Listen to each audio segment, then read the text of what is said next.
On today's show, we remember a Warriors legend, the ultimate warrior, Alvin Attles. Plus, I asked you, if you're sitting in the GM role right now, plotting your next move, who would you go after? Got some good comments? We're reading them on today's Locked On Warriors.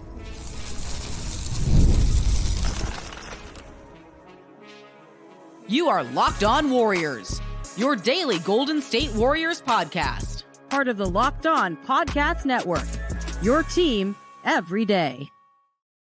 What's going on, everyone? Thanks for making Locked On Warriors your first listen of every day. We are free and available wherever you get your audio podcasts. You can stream us on YouTube, and the best way to help grow the show right now, obviously, follow us on your audio podcast, subscribe, whatever it may be, and then give us that thumbs up, plus the subscribe on YouTube. It's always free, never behind a paywall. You gotta love it. Today's episode is brought to you by FanDuel. Now through September 22nd, all FanDuel customers can bet $5 and get this, you get a 3-week free trial of NFL Sunday Ticket from YouTube and YouTube TV. Visit FanDuel.com/lockedon to get started. Charlie Walter here, formerly of 95.7 The Game and KPIX, which is CBS News Bay Area, cover the Warriors title run in 2021-22. On today's show, we're discussing some comments from the viewers who the Warriors should go after next, plus a very familiar name all of a sudden is picking up, let's go with slight traction, aka during hypothetical season, names get brought up, and this one got brought up quite a bit. But we start by remembering Alvin Attles, who spent 60 years, 6 decades with the Golden State Warriors. That does not happen in today's day and age. Someone spending 6 decades with a team. Last icon I can remember that passed away that had a feat like that, Vin Scully of the Los Angeles Dodgers. And Alvin Attles is up there with any legend in any franchise, in any sport, in history. One of my favorite quotes from an old movie, The Sandlot. Heroes are remembered, but legends never die. Al Attles passed away at the age of 87 on Tuesday, August 20th, 2024. But to fans of the Golden State Warriors now and the fans 30 years down the road that aren't even born yet, they're going to see that number 16 hanging at Chase Center or wherever the Warriors are playing in 30 years. And they will know this guy's a legend, and they will know the legend of him. Attles was involved in some NBA history book moments, plenty of them. Like in 1962, there was a game he couldn't miss.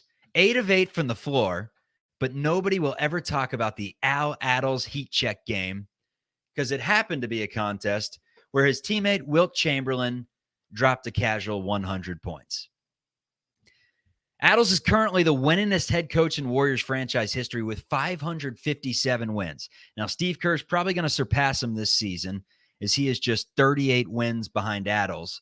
But nonetheless, it was a pretty strong run for a guy that had plans of being a gym teacher. And yes, you heard that correctly. That was his original plan when Attles got drafted in the 5th round in the 1960 draft. He told Monty Poole of NBC Sports Bay Area he was offered $6,000 a year.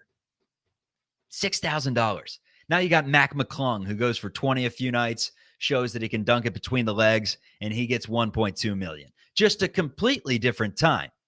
But back then, the Warriors said, come to camp. You can play at this level. Take your $6,000. You don't need to be a gym teacher. Dodgeball can wait. The reason that he got to this level and could play was because of his defense. Just 6 feet tall, but his toughness did make him feel a lot bigger, or so I've heard and so I've seen from the little tape I've watched. This was, after all, Wilt Chamberlain's self-appointed bodyguard, and Attles himself sported the nickname the Destroyer. That is an elite nickname. With all due respects to the chef and Game 6 Clay, the Destroyer is up there on the Mount Rushmore of all-time nicknames in any sport. In 1969-1970, Attles was named Warriors head coach, just the 3rd black coach in NBA history, and this was also while he was an active player. So he went from active player, assistant coach, Jackie Moon player coach, to all of a sudden what the heck is he? He's the face of the franchise for a long time. Took over an awful situation and turned the team into a consistent winner, including, of course, leading the 1975 Warriors to a massive upset of the Washington Bullets in an NBA championship. One of his most on-brand moments was when, in the finals, Rick Barry got hit hard.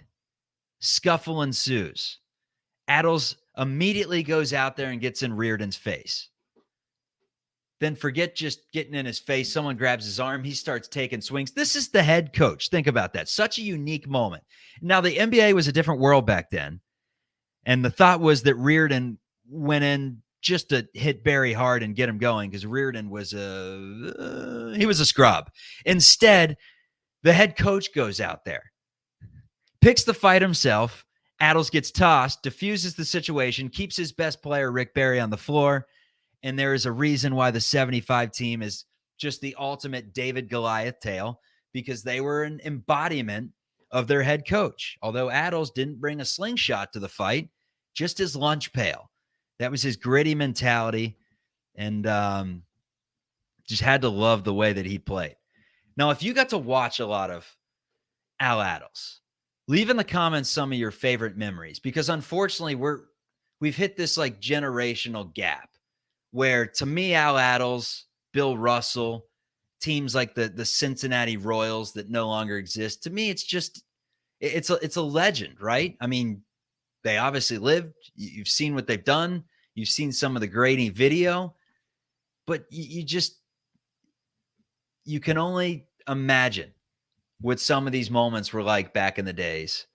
And the stories really paint a picture of how remarkable of a man this guy was. I mean, just imagine that moment I discussed. NBA Finals, modern day. Draymond and was it Grant Williams with the Celtics got heated back in 2022? Imagine Steve Kerr just going out there, fists up, and going hook, uppercut, and a little jab to finish him off. I mean, imagine that. It wouldn't happen. They don't make human beings like Al Attles anymore. There was a quote back then. I wouldn't go after Al Attles even if I had a gun. Real quote. It took 40 years for the Warriors to win another title in 2015. Attles was still representing the franchise through it all. He was a part of this franchise as a Philadelphia Warrior, a San Francisco Warrior, and Golden State.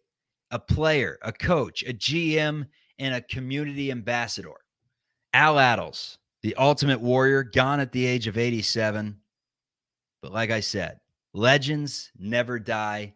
And Al Attles and that number 16 will hang in Chase Center for the rest of time. Wherever the Warriors may move, to what stadium, what part of the Bay, Al Attles will be there with them as one of the most prominent figures in franchise history. Coming up, reports are out that Golden State is plotting their next move. They realize internally this team may not be good enough to win a championship, so they're thinking, what's next? How do we get our generational talent that is still a monster in Steph Curry, enough talent around him to win an NBA championship? We're discussing. Passion, drive, and patience. It's the formula for winning championships and is also what keeps your ride or die alive. eBay Motors has everything you need to maintain your vehicle and level it up to peak performance. Superchargers, roof racks, exhaust kits, LED headlights, and more. Whether you're into speed or power or style, eBay Motors has you covered. With over 122 million parts for your number one ride or die, you'll always find exactly what you're looking for. And with eBay Guaranteed Fit, your part is guaranteed to fit your ride every time, or you'll get your money back. That's because with eBay Motors, you're burning rubber, never cash. With all the parts you need at the prices you want, it's easy to make your car the MVP and bring home huge wins. Keep your ride or die alive at ebaymotors.com. Eligible items only. Exclusions do apply. eBay Guaranteed Fit is only available to U.S. customers. What do the Golden State Warriors do next? They're plotting their next move, per all reports. I don't know what they do next, because I'm thinking It's moves.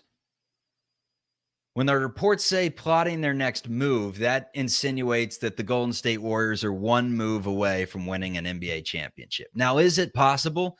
Yes, if all things break right and Jonathan Kuminga is a star, Brandon Bajemski is really good, Trayce Jackson-Davis improves his game, Andrew Wiggins gets back to form that he was just a couple of years ago. If all these things break right and the Warriors add in a supplementary piece to Stephen Curry, then absolutely, sure, they can be in contention. But that's a lot of things going right. The most likely candidacy for how this season goes is Jonathan Kuminga plays like a very talented 21-year-old that still has not scratched the surface of what he can become and is not yet one of the faces of the league, if he's ever one of the faces of the league. But you can expect he's probably not going to be this year. Brandon Bajemski, although all-star caliber player, according to Joe Lacob, probably not hit that spot in his career yet, although I think that's a dark horse potential right there, that he could potentially do that this year. Quote me on it. Trayce Jackson-Davis, he would have to take massive leaps because the Warriors don't have much size aside from him. Could he do that? I mean, he was 24 when he entered the league. So as solid as he was last year, I wouldn't be expecting the same seismic sophomore leaps that you would from someone that's, 18 going on 19 or 19 going on 20.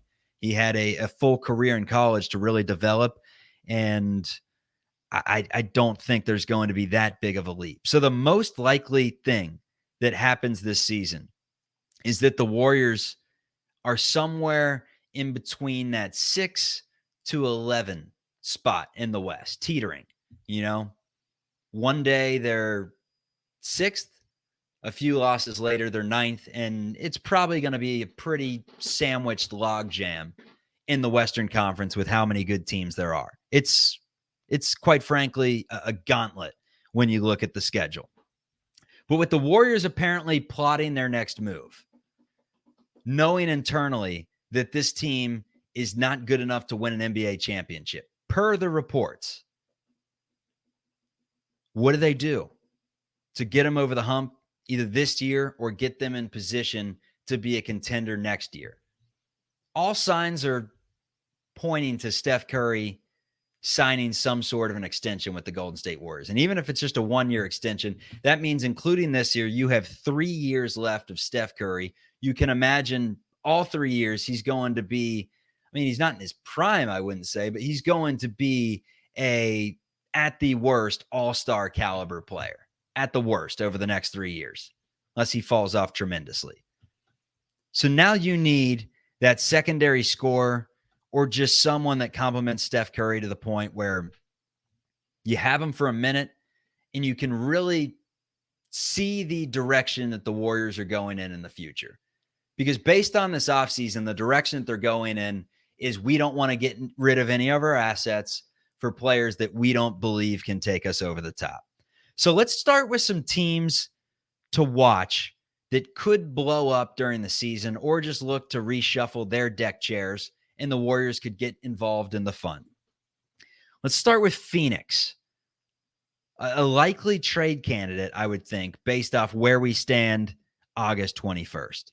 And granted, in order for them to be a likely trade candidate, they're going to have to lose a lot of games for them to actually blow it up, because their GM has said there's no way it's happening. 0% chance was the last thing that he said. But the Suns put all their eggs into a brief window.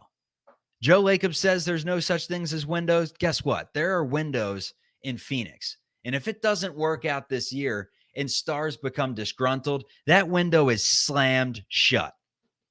All their assets are gone after bringing in Bradley Beal. They bring in Beal. He's hurt almost the entire season. It leads to losing by a combined 60 points in their first round sweep to the Minnesota Wolves. Suns have claimed they're not breaking this thing up. This super team they tried to form is here to stay. But if it goes awry, they have to blow it up. They have to collect some draft picks. They have to get some young assets. You can't ride off into the sunset holding the bag with multiple players that don't fit the timeline that you're on. It doesn't make any sense. You can't keep doubling down because your experiment failed. You have to accept the ramifications and not try to slap some Flex Seal on the sinking Titanic if it's indeed sinking. And that is a big if. They could absolutely be good. They're extremely talented. Get this, though. In an ESPN article that was published on August 19th, 2 insiders predicted the Suns would trade their superstar player, Kevin Durant, ahead of the key 2025 deadline date. Let me know in the comments, would you want Kevin Durant back in the Bay Area? What are your thoughts on that? Probably wouldn't need to gut your entire future to land him. We know Steph would welcome it. The Olympics proved that he likes playing with Kevin Durant, and those two are pretty good together. So he'd say, let us run. I don't think it happens, but if the Suns implode, the Warriors have the parts to make it happen. If they want out, if Durant wants out, the Warriors do have the parts to make it happen if they want. Coming up, we're getting into some viewer comments. I asked you guys, who should the Warriors be going after this upcoming season? Got some really good answers. Plus, Mark Spears on KNBR with an interesting choice on who Golden State should go after. You've heard us talk a lot about FanDuel, America's #1 sportsbook. Well, we have a little something different for you. Now through September 22nd, all FanDuel customers can bet $5, just a $5 bet, and you get a free 3-week trial of NFL Sunday Ticket from YouTube and YouTube TV. Then with a YouTube TV base plan, you'll be able to watch every regular season Sunday afternoon out-of-market game. All you need is a Google account and a current form of payment, and you cancel anytime. Just visit FanDuel.com/lockedon to download America's #1 sportsbook. And while I have you here, I got a little bet for you. How about this? Joe Burrow, the Cincinnati Bengals, to win NFL Comeback Player of the Year, currently has the best odds, or the co-best odds, with Aaron Rodgers at plus 200 odds. Great odds to throw a little bit down on that. Again, visit FanDuel.com/lockedon to download America's #1 sportsbook. Always interesting to hear from the, I guess, grapevine. Don't you know that heard it through the grapevine? We heard it through the Mark Stein grapevine that the Warriors internally don't think they're good enough to win an NBA championship. They're not wrong. That report is 1,000% accurate. I think they're going to be better than most people are giving them credit for, which is a solid NBA team, but that is their ceiling right now, unless a lot of things go right that I detailed many times on the show. But everyone's wondering, how do the Warriors make this work? They do have a bunch of draft picks, a bunch of young players that are in different contract states, I guess you could say. A Kuminga that's demanding money here soon, a Podziemski that costs essentially nothing and was first team all rookie. So he all of a sudden is an enticing asset if a team wants to take a flyer on him. What do you do? During a recent appearance on Murph and Marcus, KNBR show, NBA insider Mark Spears said the Warriors should take a chance on Bulls guard Zach LaVine. Quote, I think it's worth taking a chance on Zach LaVine. If you're going to take a risk on him, I think they have a roster to do it with him. If he can be healthy, I think he puts the Warriors in a different atmosphere. I respectfully disagree completely. They are in desperate need of another high-level scorer, because Devone brought this up the other day. If Kuminga is not the guy, and he's a very solid and good basketball player, but not someone that can be your primary option on a winning team, if he's not that guy, who's going to be? When Steph Curry's out for load management, or if he gets hurt for a few games, or God forbid he gets in foul trouble, if something happens when he just needs a breather, who is scoring the basketball? And the answer right now is, I don't know. Shrug the shoulders. We don't know right now. They may not have someone on the roster. Best chance, it's probably Jonathan Kuminga. But if it's not Kuminga, could it be Zach LaVine? Absolutely not. They already had a chance to get him. Wasn't it Chris Paul and Wiggins for LaVine? It's clearly a cost-related issue. He costs a lot of money, A. And B, I just don't think anyone has interest right now in Zach LaVine. I mean, he's got a nice three ball, good enough handles to break down some defenders, has a nice skill set, no doubt about it, but just a non-existent market value right now. Last year, he did nothing to help his stock, had a right foot injury that hurt his season. 34% from three was some of the lowest shooting percentages of his career. Even worse, the Bulls were better without him on the floor. They fared 4.8 points better per 100 possessions when he wasn't on the floor. And he's been fighting the reputation his entire career of stat stuffer, box score stuffer, garbage time point getter, someone that is not necessarily a winning basketball player. Now, when Lonzo Ball was lighting it up with the Bulls a few years back, he was like the secret sauce that held the burger together with him and DeRozan. They had some legs, but as soon as they lost Ball, LaVine was not that guy. Asking him to be the lead guard, no. But still, a two-time All-Star. He's on the right side of 30. Career scoring average of north of 20 points. So a scoring-starved team like the Golden State Warriors seem to be a team that makes sense. But for everything I just mentioned, injuries, the team faring better with him off the floor, and just the stat stuffing attributes, I don't want them. I want to hear from you. Add in the comments right now what you think of some of these moves, these hypothetical moves from the Golden State Warriors listeners. When I asked who the Warriors should be plotting for their next move, who they should be going after, here are some of the answers I got. I haven't even read them yet. I'm reading them live on air for you. Here we go. Number one. KG and Paul Pierce on the Nets were two of the best players of their generation. That did not work out well.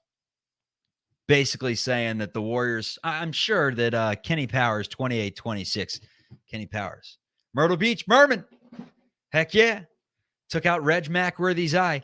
I think that what he's saying by this is that the Warriors should not go star hunting. They kind of did it with Paul George in the offseason. If they were going to go after a 35-year-old plus, like a Jimmy Butler or a Durant or something like that, that would be the star hunting. And maybe that's what Kenny's alluding to, that KG and Pierce on the Nets, two of the best players of their generation, didn't work out well. So Kenny, correct me if I'm wrong, but it sounds like you are opposed to the Warriors bringing in a name, unless it's a name with the right fit. Don't just bring in any all-star, aka Zach LaVine. Joe McKinley says, I'd say the most obvious one is the Suns.